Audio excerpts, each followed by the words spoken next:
The man realized in terror that someone was standing behind him. Before he could even react, Jack immediately launched his attack. He drove an iron spike straight through the man's neck. The reason Jack attacked this man goes back to the day before. The day before, Jack had followed Captain William to the scavenger camp. This place was much livelier than the ruined city where Jack lived. But what awaited him was an even more brutal survival test. The conflicts between people were more dangerous than attacks from creatures. Jack had to participate in a beast trial to stay at the camp and prove his strength. According to the rules, Jack only needed to defeat a first-tier creature. But today they happened to bring in a second-tier creature. Jack and a girl drew lots to decide who would face the second-tier giant horned python. The girl nervously looked at the lot in her hand. Jack said he had drawn the marked lot. But this wasn't because Jack felt sorry for the girl. It was because Captain William had mentioned on the way that he loved eating snake meat. Everyone saw a barely adult kid stepping into the arena. They all expected to watch Jack get torn apart by the creature. But the next second, Jack proved them all wrong with his actions. With just one strike, this second-tier creature was instantly killed by Jack.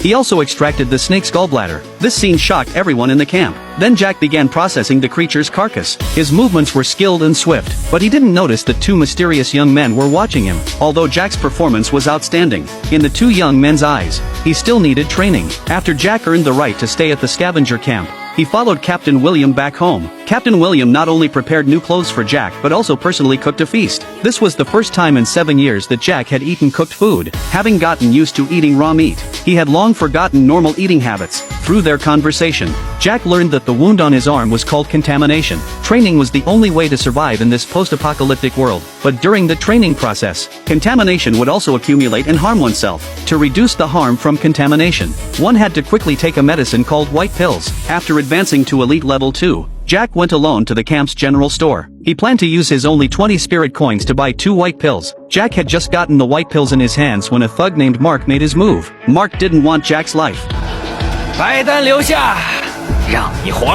Instead, he threatened Jack that if he didn't leave the white pills behind, he would personally cut his throat and take the white pills from his corpse. But what Mark didn't know was that the moment he said those words, Jack had already decided to kill him. Jack saw that Mark had an accomplice beside him, so he chose to endure for the moment. He threw the 2 white pills to Mark. Jack's behavior made Mark think he was easy to bully. Mark continued threatening Jack, saying he would come looking for Jack again tomorrow.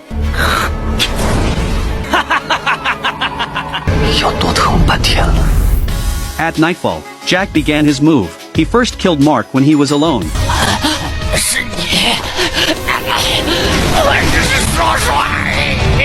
Then he found Mark's accomplice, Tom. Although Tom had concealed his true power, this wasn't a problem for Jack. After fighting with Tom for a while, Jack seized the opportunity. While Tom wasn't paying attention, he directly shattered Tom's protective armor. Jack's next attack left Tom unable to defend himself.